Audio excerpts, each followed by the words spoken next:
आपका स्वागत है। आज हम आप लोगों के लिए फिजिक्स की ऑनलाइन क्लासों का शुभारंभ कर रहे हैं और आज अपना फिजिक्स का डे फर्स्ट है।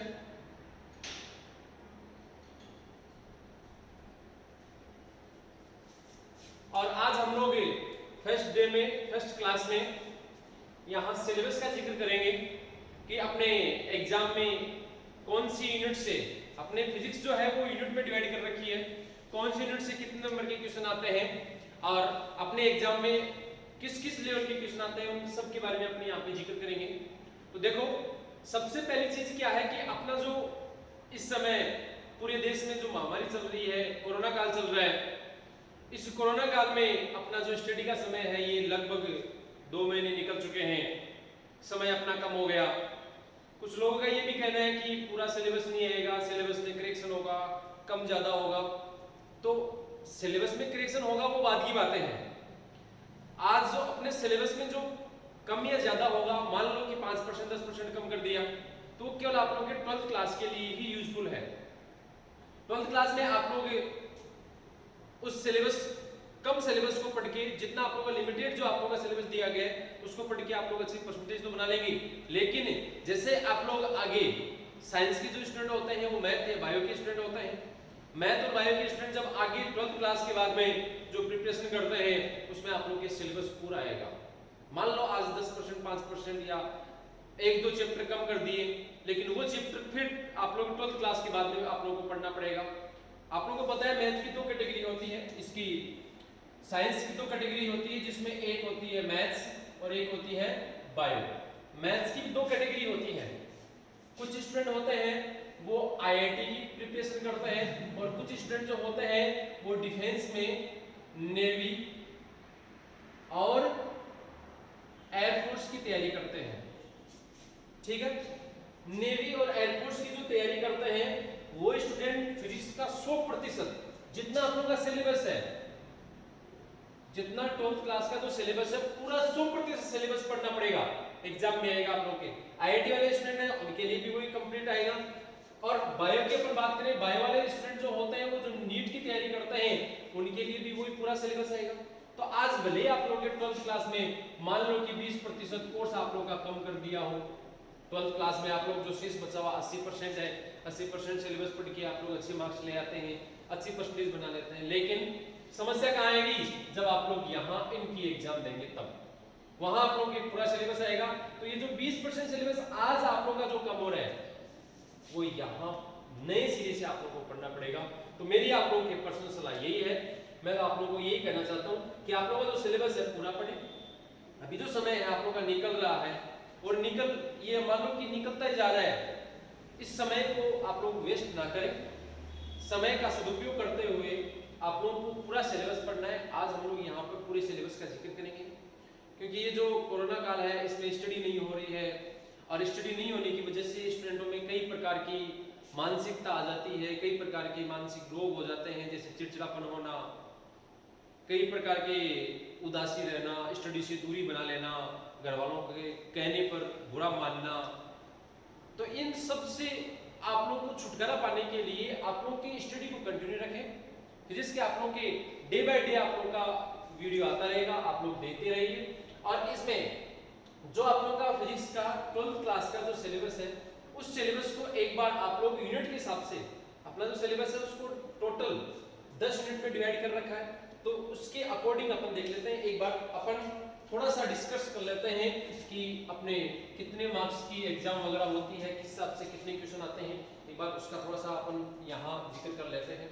अपना जो टोटल पेपर होता है 100 नंबर का होता है, ठीक है, जिसमें अपने 30 नंबर होते हैं प्रैक्टिकल के, प्रैक्टिकल एग्जाम होती है अपनी, और 14 नंबर होते हैं वो सत्रांक होते हैं, शेष बचे हुए 56 नंबर है उसकी आप लोग की एग्जाम होती है। जो बोर्ड एग्जाम होती है वो 56 नंबर की होती है। यहाँ अपन 56 नंबर का ही ये जो मैटर है वो तैयार करेंगे। ये जो 56 नंबर का मैटर है इसमें आप लोग देखो कौन कौन से किस लेवल के क्वेश्चन आते हैं। अपने जो पेपर में क्वेश्चन आते हैं वो ऑब्जेक्टिव टाइप के तो आते नहीं है, पहले आया करते थे। जब से एनसीईआरटी लगी ऑब्जेक्टिव टाइप के क्वेश्चन हटा दिए गए। हमारे 4 कैटेगरी है। फर्स्ट कैटेगरी अपन देखें तो अपने 11 क्वेश्चन, ये सॉरी, जो फर्स्ट कैटेगरी है अपन देखें 13 क्वेश्चन आते हैं, प्रत्येक क्वेश्चन 1 नंबर का है, ठीक है। तो ये हो गया आप लोगों के पास में 13 नंबर। फिर अपन आगे चले तो टोटल आप लोग के 11 क्वेश्चन आएंगे, वो 2-2 नंबर के होंगे। ये हो गया आप लोग के पास में 22 नंबर। फिर अपन तीसरी कैटेगरी की बात करें तो अपने पास में 3 क्वेश्चन आते हैं 3-3 नंबर के, कितने हो गए 9 नंबर हो गए। फिर अपन बात करें तो चौथी कैटेगरी आती है 3 क्वेश्चन आते हैं आप लोग के 4-4 नंबर के, ये 12 हो गए। आप लोग इनको ऐड कर दो, 3 और 2 5, 5 और 9 14, 14 और 2 16 और ये 56। ये 56 नंबर का मैटर आप लोगों का कंप्लीट हो चुका।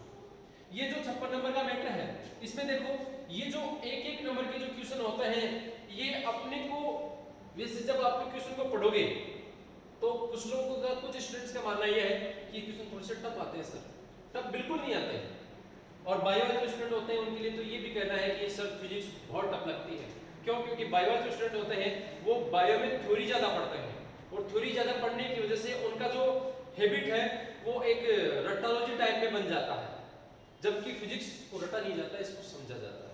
समझ के आप लोग पढ़ेंगे तो आप लोगों को बहुत अच्छी लगेगी। सबसे इजी सब्जेक्ट मैं यही मानता हूँ कि फिजिक्स ही है, क्योंकि इसमें आप लोग जो है वो पैटर्न है वो फिक्स है, रटने वाला सिस्टम नहीं है इसमें, समझने वाला सिस्टम। एक बार समझ गए तो भूलेंगे नहीं। देखो यहाँ पे ये जो क्वेश्चन होते हैं ये टफ नहीं होते, बस इतना ही फर्क होता है कि ये छोटे क्वेश्चन आते हैं, बहुत ही इजी, जो आप लोग के ऊपर से उठा के क्वेश्चन आते हैं। अपन क्या करते हैं, स्टूडेंट्स होते हैं, बोर्ड एग्जाम है हमारे, बहुत तैयारी करनी है, ये क्लासें वगैरह भी ज्यादा लगती है, तो एक अपने आप में बर्डन ले लेता है, डीपली चला जाता है। डीपली नहीं जाना, ये बहुत इजी क्वेश्चन आते हैं, 13 नंबर बहुत मायने रखते हैं। अपने को मेन ये है इस टारगेट को ध्यान में रखना है। ये अपन देखेंगे ये जो 3 जो क्वेश्चन आते हैं वो 3-3 नंबर के, मतलब 9 नंबर हो गए, ये 12 नंबर हो गए। ये अपन देखें तो ये 21 नंबर का मैटर है। यदि आप लोग ये 21 नंबर का मैटर तैयार करोगे, ये ऑटोमेटिक आप लोग के तैयार हो जाएगा। नंबर के हिसाब से आप लोग के एक क्राइटेरिया होता है कि उसका आंसर कितना देना चाहिए। मैक्सिमम पर बात करें 1 नंबर का जो क्वेश्चन है, इस 1 नंबर के क्वेश्चन का मैक्सिमम क्राइटेरिया होता है 4 लाइनें, 4 से ज्यादा नहीं होनी चाहिए। इनका होता है आप लोग के 7-8 के लगभग लाइनें, इनसे ज्यादा नहीं होनी चाहिए। तो इनका सबका क्राइटेरिया फिक्स है। अब बात करते हैं अपन, ये 3 नंबर वाला जो क्वेश्चन है, 4 नंबर वाला जो क्वेश्चन है, ये ऐसे नहीं आता कि अपने किसी एक चैप्टर में से एक टॉपिक उठाया और उस पूरे टॉपिक को ऐसे कैसे उठा के रख दिया और वो पूरा 3 नंबर का हो गया। यदि अपने वो पूरा टॉपिक तैयार है तो अपन उसको कर सकते हैं, और यदि पूरा टॉपिक तैयार नहीं है तो अपन नहीं कर सकते, ऐसा बिल्कुल भी नहीं है। यहाँ जो आप लोग के 3 नंबर और 4 नंबर के क्वेश्चन आते हैं, आप लोग प्रीवियस ईयर के क्वेश्चन उठा के देखो, पेपर उठा के देखना, उसमें क्वेश्चन के आगे आप लोग के ऐसे मार्क्स का डिवाइडेशन होता है। यदि 3 नंबर का है तो ये हो गया, यदि 4 का है तो इस प्रकार से डिवाइडेशन होता है। मतलब ये क्वेश्चन जो 3 क्वेश्चन आएंगे वो है तो 4 नंबर के, लेकिन पूरा एक ही क्वेश्चन नहीं होता, इसमें 4 टुकड़े हो गए, देख लो। तो उसका पहला पार्ट, उस क्वेश्चन में जो पहला पार्ट है 1/2 हो गया, दूसरा पार्ट 1/2 हो गया, फिर 2 हो गया, 1 हो गया। तो इस हिसाब से क्वेश्चन डिवाइड होता है, बड़ा मेजर क्वेश्चन नहीं आता, जिसको आप लोग निबंधात्मक क्वेश्चन कहते हैं, इस प्रकार से डिवाइड होता है। तो आप लोग आराम से तैयार कर सकते हो। मतलब ये जो क्वेश्चन होते हैं, ये क्वेश्चन देखो, इसमें आप लोगों को कहीं पर भी 3 नंबर का क्वेश्चन दिख रहा है? नहीं। कहीं पर भी आप लोगों को 4 का दिख रहा है? बिल्कुल नहीं दिख रहा। मतलब 1/2, 1/2, 2, 1, मतलब ये इसका जो डिवाइडेशन होता है वो छोटी छोटी क्वेश्चनों से ही बनता है। तो इस हिसाब से आप लोग के ये क्वेश्चन आते हैं। एक चीज अपन देख लें, अपना जो टोटल सिलेबस है वो सिलेबस आप लोग के 10 यूनिट में डिवाइड कर रखा है। अपन यहाँ आप लोगों को पूरा मैं सिलेबस लिख देता हूँ, आप लोग यहाँ स्क्रीन पे आ जाएगा पूरा टोटल सिलेबस। तो यहाँ अपने पास में ये जो क्वेश्चनों का डिवाइडेशन है, इसको आप लोग एक बार ध्यान से देख लेना। देखो तैयारी सब करते हैं, पढ़ते सभी हैं, सभी स्टूडेंट्स पढ़ते हैं, लेकिन आप लोगों ने शायद देखा होगा कुछ स्टूडेंट कहते हैं कि मैं ये देख लो 15 घंटे तैयारी करता हूँ, मैं 13 घंटे तैयारी करता हूँ, लेकिन फिर भी नंबर कम आते हैं। कुछ स्टूडेंट ऐसे होते हैं जो 8 घंटे स्टडी करके भी ज्यादा मार्क्स ले आते हैं। तो कम समय में पढ़ के भी ज्यादा मार्क्स लाना, वो क्या तरीका है? वो तरीका यही है कि वो सिलेबस के अकॉर्डिंग चलते हैं, अपने पैटर्न के अकॉर्डिंग चलते हैं। यदि आप लोग पैटर्न के अकॉर्डिंग चलोगे तो आप लोग के नंबर लाना कोई बड़ी बात नहीं है। फिजिक्स में 100 में से 100 नंबर भी आते हैं, लेकिन वो कैसे आते हैं वो आप लोग को पैटर्न के हिसाब से देखना होता है। आप लोग जब स्टडी करते हैं, पढ़ते हैं, एक बार आप लोगों ने तैयार कर लिया और फिर उसको 2-4 दिन तक देखते नहीं है, बिल्कुल भी नहीं होता ऐसा। वो चीजें आप लोगों के धीरे धीरे निकल जाती है। अपने को उसको एक बार देखते रहना है, क्योंकि मानव की प्रवृत्ति होती है भूलने की। एक छोटा सा उदाहरण मैं आप लोगों को दूं कि अपन क्या करते हैं, जैसे पहले के समय में मोबाइल फोन नहीं हुआ करते थे, तो अपन क्या करते हैं, अपने परिवार के रिलेशन के कम से कम 10 मोबाइल नंबर याद रहा करते थे। टेलीफोन नंबर हो या मोबाइल नंबर याद रहा करते थे, अपन मौखिक याद रखते थे, बोल के बता देते। क्यों? क्योंकि उस समय यदि फोन लगाते भी थे तो अपन एक एक अंक को लगाया करते थे। आजकल मोबाइल हो गए, इसमें फोन बुक आती है, किसी का यदि नंबर निकालना होता है तो क्या करते हैं, उसका पहला अंक, जैसे मान लो नाम अपन देख ले कि अशोक निकालना है, तो अशोक का पहले ए लगाया, ए नाम के सभी आ गए, एस लगाया, अशोक सभी आ गए, और उसमें अपन क्लिक कर देते हैं। अपने को कोई मतलब नहीं है कि अंदर वाले जो डिजिट है वो क्या है, अपने को याद ही नहीं रहते। जबकि अनपढ़ लोग होते हैं वो तो आगे पीछे की 2 नंबर तो कम से कम याद रखते हैं। तो देखो, पढ़ा लिखा है उसको बिल्कुल भी याद नहीं है, जो अनपढ़ है उसको कम से कम 2 डिजिट तो याद है। इसका मतलब पढ़े लिखे अनपढ़ से कितने अलग है, देख सकते हो आप लोग। तो अपने क्या करते हैं, यदि एक बार पढ़ लिया आप लोगों ने, उसके बाद में जब आप लोग रिपीट नहीं करोगे तो आप लोगों के बिल्कुल भी तैयार नहीं रहेगा, बार बार अपने को तैयार करना है। आप लोगों ने देख ही लिया 3-4 महीने से कोरोना काल चल रहा है, सब बच्चे फ्री हैं, चाहे वो छोटे बच्चे हो, चाहे बड़े हो, चाहे कॉलेज वाले हो या किसी एग्जाम की प्रिपरेशन कर रहे हो, सभी स्टूडेंट्स की ये स्थिति है कि जो पीछे मैटर तैयार किया था वो भूल गए। 12th क्लास का एक मैथ का पेपर जो कोरोना काल के बाद में लगा, उसका बच्चों पर कितना प्रभाव पड़ा है। क्यों? क्योंकि पीछे का मैटर छुट्टी में तैयार किया नहीं और वो धीरे धीरे आउट हो गया। तो अपन देखते हैं सिलेबस के बारे में। तो अपने पास अपने जो पेपर आता है उस पेपर में टोटल आप लोगों को 170 मिनट मिलती है। कितनी मिलती है? Total 170 minute. देखो, समय का भी डिवाइडेशन है। अपने पास में क्वेश्चन आए थे, 13 जो क्वेश्चन थे वो आप लोग के 30 मिनट में होनी चाहिए। 13 जो क्वेश्चन है वो कितने मिनट में होनी चाहिए? 30 मिनट में होनी चाहिए। उसके बाद में आप लोग के जो 11 क्वेश्चन है, 2-2 नंबर वाले जो 11 क्वेश्चन है वो आप लोग के 62 मिनट में होनी चाहिए। फिर आप लोग के जो 3-3 मिनट वाले 3 क्वेश्चन है वो कितने में होनी चाहिए? आप लोग के 28 मिनट में होनी चाहिए। क्लियर? उसके बाद में जो 4-4 नंबर वाले हैं, जो 4-4 नंबर वाले 3 क्वेश्चन हैं वो आप लोग के होने चाहिए 50 मिनट में। तो इस प्रकार से आप लोग के टोटल आप लोग ऐड करके देख सकते हो कितने हो गए आप लोग के। देखो 9, 11, 60, 70, 170 मिनट हो गए। तो ये जो 170 मिनट है इनका भी आप लोग के डिवाइडेशन कर रखा है। जैसे पहले आप लोग के एक नंबर के 13 क्वेश्चन हुआ करते थे, पेपर में 13 क्वेश्चन होते हैं जो 30 मिनट में कंप्लीट होने चाहिए।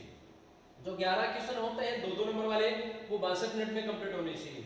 फिर आप लोगों के जो 3-3 नंबर वाले 3 क्वेश्चन हैं वो 28 मिनट में कंप्लीट होने चाहिए। और आप लोगों के जो 4-4 नंबर वाले 3 क्वेश्चन आते हैं वो 50 मिनट में कंप्लीट होनी चाहिए। तो इस प्रकार से आप लोग यदि समय लेके, क्योंकि पेपर भी थोड़ा सा लेंथी होता है, आप लोग यदि समय के अकॉर्डिंग काम करेंगे, टाइम के अकॉर्डिंग यदि आप लोग चलेंगे तो अच्छा है। ठीक है, अब देखो सिलेबस आप लोगों का स्क्रीन पे दिख ही गया है। तो अपन बात करते हैं सबसे पहले अपने जो 3-3 और 4-4 नंबर वाले जो क्वेश्चन होते हैं वो कौन सी यूनिट से आते हैं मैं आप लोगों को भी बताऊंगा, नोट कर लेना आप लोग। अपने सबसे पहली है स्थिर विद्युतिकी, सबसे पहली यूनिट है ये अपने पास में है यूनिट्स। आप लोग स्क्रीन पे देख रहे हैं ये सब क्या है? यूनिट है। सबसे पहली जो यूनिट है, पहली यूनिट आप लोगों की टोटल 7 नंबर की है। देखा है स्क्रीन पे आप लोगों को दिख रहा होगा, टोटल 7 नंबर की है। अब 7 नंबर की है उसमें आप लोगों के 3 नंबर का और 4 नंबर का क्वेश्चन आता है। ठीक है, उसके बाद में और इसमें आप लोगों ने देखो एक शब्द दे रखा है स्थिर। आप लोगों को पता है स्थिर का मतलब क्या होता है? स्थिर अवस्था है ये, रेस्ट पोजीशन जिसको आप लोग इंग्लिश में कहते हैं। स्थिर अवस्था किसकी स्थिर अवस्था? आवेश की। किसकी स्थिर अवस्था? आप लोगों ने 12th क्लास में पढ़ा होगा जो चार्ज होता है, जिसको आप लोगों ने स्मॉल क्यू भी लिया है, कभी आप लोगों ने कैपिटल क्यू भी लिया है। तो जो चार्ज होता है, चार्ज कौन सी अवस्था में है? स्थिर अवस्था में है। दूसरी अवस्था जो होती है वो गतिशील अवस्था होती है। कौन सी अवस्था होती है? गति की अवस्था बोल सकते हैं, गतिशील अवस्था। तो स्थिर अवस्था और गतिशील अवस्था, यदि कोई भी आवेश स्थिर अवस्था में है तो एक अपना एक क्षेत्र उत्पन्न करता है। उस क्षेत्र को क्या कहते हैं? विद्युत क्षेत्र। क्या कहते हैं उसे? विद्युत क्षेत्र। ठीक है, केवल विद्युत क्षेत्र, केवल और केवल कौन सा क्षेत्र उत्पन्न करता है? विद्युत क्षेत्र। दूसरा आप लोग के पास में यदि कोई आवेश ये आवेश गतिशील अवस्था में आ जाता है, देख लो गतिशील अवस्था में है, तो गतिशील अवस्था में आता है तो विद्युत क्षेत्र तो उत्पन्न करेगा ही, प्लस इसके साथ में दूसरा एक क्षेत्र और आ जाता है, वो कौन सा है, चुंबकीय क्षेत्र। ठीक है, तो अपने जो फर्स्ट यूनिट है उस फर्स्ट यूनिट में अपन क्या पढ़ेंगे, आवेश की स्थिर अवस्था पढ़ेंगे, जिसमें आप लोग के 2-3 चैप्टर आते हैं। तो हम लोग स्थिर अवस्था में जब आवेश होता है तो उसमें कौन कौन सी एक्टिविटी होती है, किस प्रकार से बल लगता है, क्या क्या प्रभाव उत्पन्न होता है, उनके बारे में हम लोग पढ़ेंगे यूनिट फर्स्ट में। और यूनिट फर्स्ट आप लोगों के टोटल 7 नंबर की है, जिसमें से मेजर क्वेश्चन आता है जिसको आप लोग निबंधात्मक क्वेश्चन कहा करते हैं। क्लियर? चलो अब बात करते हैं अपन नंबर 2 की। जब ये आवेश होता है, ये जब गतिशील अवस्था में होता है तो गतिशील अवस्था में होने के कारण विद्युत धारा उत्पन्न होती है। क्या उत्पन्न होती है? विद्युत धारा उत्पन्न होती है, जो आप लोगों ने देखा होगा। विद्युत धारा जो होती है ये अपने घरेलू कार्य में भी काम में आती है, विद्युत धारा जो होती है वो बैटरी में भी होती है। आज की अपनी पोजीशन ये होगी, आज की अपनी स्थिति ये है, वास्तविक स्थिति, कि यदि घर में लाइट नहीं हो, घर में यदि बिजली नहीं हो तो लगभग काम अपने अटक जाते हैं, क्योंकि हम आदी हो गए इसके, बिजली के बिना अपने काम होते ही नहीं है। क्योंकि आज का जो मनुष्य है वो मेहनत कम करना चाहता है, मशीनों पर आधारित हो गया। आज का युग ही मशीनरी युग है, और मशीनें चलती है लगभग लाइट से चलती है या बिजली से चलती है। तो अपने पास में ये जब ये आवेश गतिशील अवस्था में होता है तो विद्युत धारा उत्पन्न होती है। तो इससे होने वाली क्रियाएं जो है, विद्युत धारा जब गति करती है तो इससे संबंधित जो क्रियाएं होंगी वो हम लोग पढ़ेंगे यूनिट नंबर 2 में, जो आप लोग के धारा विद्युतिकी के नाम से है। टोटल 5 नंबर की है वो यूनिट। कितने नंबर की है? 5 नंबर की, जिसमें 1-1 नंबर वाले और 2-2 नंबर वाले क्वेश्चन आते हैं। फिर अपन बात करें नंबर 3 यूनिट की, जिसमें विद्युत धारा के चुंबकीय प्रभाव। जब ये विद्युत धारा गति करती है, मैंने आप लोगों को पहले बता दिया, आवेश गति करेगा, विद्युत धारा उत्पन्न होगी। विद्युत धारा जब बहती है तो कौन सा क्षेत्र उत्पन्न होता है? चुंबकीय क्षेत्र उत्पन्न होता है। तो चुंबकीय क्षेत्र उत्पन्न होता है तो इससे उत्पन्न होने वाले प्रभाव को चुंबकीय प्रभाव कहते हैं। तो इससे संबंधित अध्ययन अपन करेंगे यूनिट नंबर 3 में, जो भी आप लोगों के 5 नंबर की है। सेम है दोनों, धारा विद्युतिकी और चुंबकीय प्रभाव, ये दोनों आप लोगों की क्या है? 5-5 नंबर की। फिर अपन बात करते हैं आगे चौथी यूनिट की। चौथी यूनिट आप लोगों के चुंबकत्व और चुंबकीय पदार्थों के गुण है। चुंबकत्व एक गुण होता है चुंबक का, लोह चुंबकीय पदार्थों को अपनी ओर आकर्षित करने का एक गुण होता है। ये चुंबक होती है, ये प्राकृतिक भी होती है, ये जो चुंबक होती है कृत्रिम भी होती है, प्रकृति से भी प्राप्त होती है, उसे प्राकृतिक चुंबक है। और ऐसे पदार्थों के जो चुंबकीय गुण रखते हैं, उन पदार्थों के गुणों के बारे में अपन यहाँ अध्ययन करेंगे। ये आप लोगों के स्क्रीन पे दिख रहा है, 3 नंबर की यूनिट है। मतलब मार्क्स के अकॉर्डिंग, मार्क्स के आधार पर, अंकों के आधार पर सबसे छोटी आप लोगों की जो यूनिट है वो है नंबर 4।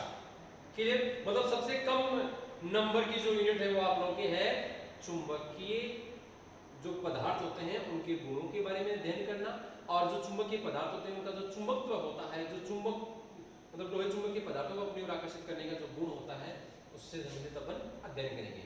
नंबर 5 आप लोगों के जो है, ये 5 नंबर की यूनिट जो है, इस यूनिट के टोटल 7 मार्क्स है। पहली यूनिट है वो भी 7 नंबर की है, 5 यूनिट है वो भी 7 नंबर की है। ये जो आप लोगों के 5 यूनिट है, इसमें जब चुंबक जो विद्युत चुंबकीय जो मतलब विद्युत धारा के द्वारा चुंबक बनती है, इससे जो प्रेरण की क्रिया होती है, और जो आप लोगों को मैंने अभी बताया यहाँ पे जो विद्युत धारा होती है, ये विद्युत धारा 2 प्रकार की होती है। एक होती है एसी और एक होती है डीसी। ये हो गया अल्टरनेटिंग करंट, ये प्रत्यावर्ती धारा, और ये डायरेक्ट करंट, दिष्ट धारा। इनके बारे में अपन अध्ययन करेंगे। ये हमारे एसी वो है जो विद्युत जो परिपथ होते हैं, अपने घरेलू परिपथ जो होते हैं उनमें काम में आती है। ये जो डीसी होती है वो बैटरी वगैरह में काम में आती है। तो इससे जो इनसे संबंधित जो अध्ययन किया जाता है वो आप लोग के यूनिट नंबर 5 है, स्क्रीन में आप लोगों को दिख रहा है। ये जो 5 नंबर की यूनिट है, इससे आप लोग के 3 नंबर और 4 नंबर के क्वेश्चन पूछे जाते हैं। क्लियर? तो अपने पास में अभी तक 2 यूनिट हो गई, एक फर्स्ट यूनिट है और एक आप लोग के 5th यूनिट है, जिससे आप लोग के 3 नंबर और 4 नंबर के क्वेश्चन पूछे जाते हैं।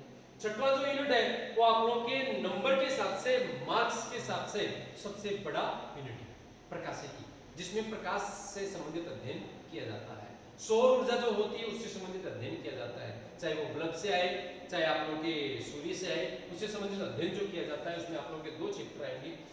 वो आप लोगों के सबसे अधिक नंबर की है 9 नंबर की है, 6वीं 9 नंबर की, उसमें से भी 3 नंबर और 4 नंबर के क्वेश्चन पूछे जाते हैं। तो अपने पास में 3 यूनिट हो गई, एक तो पहली, दूसरी ये 5वीं और एक 6वीं।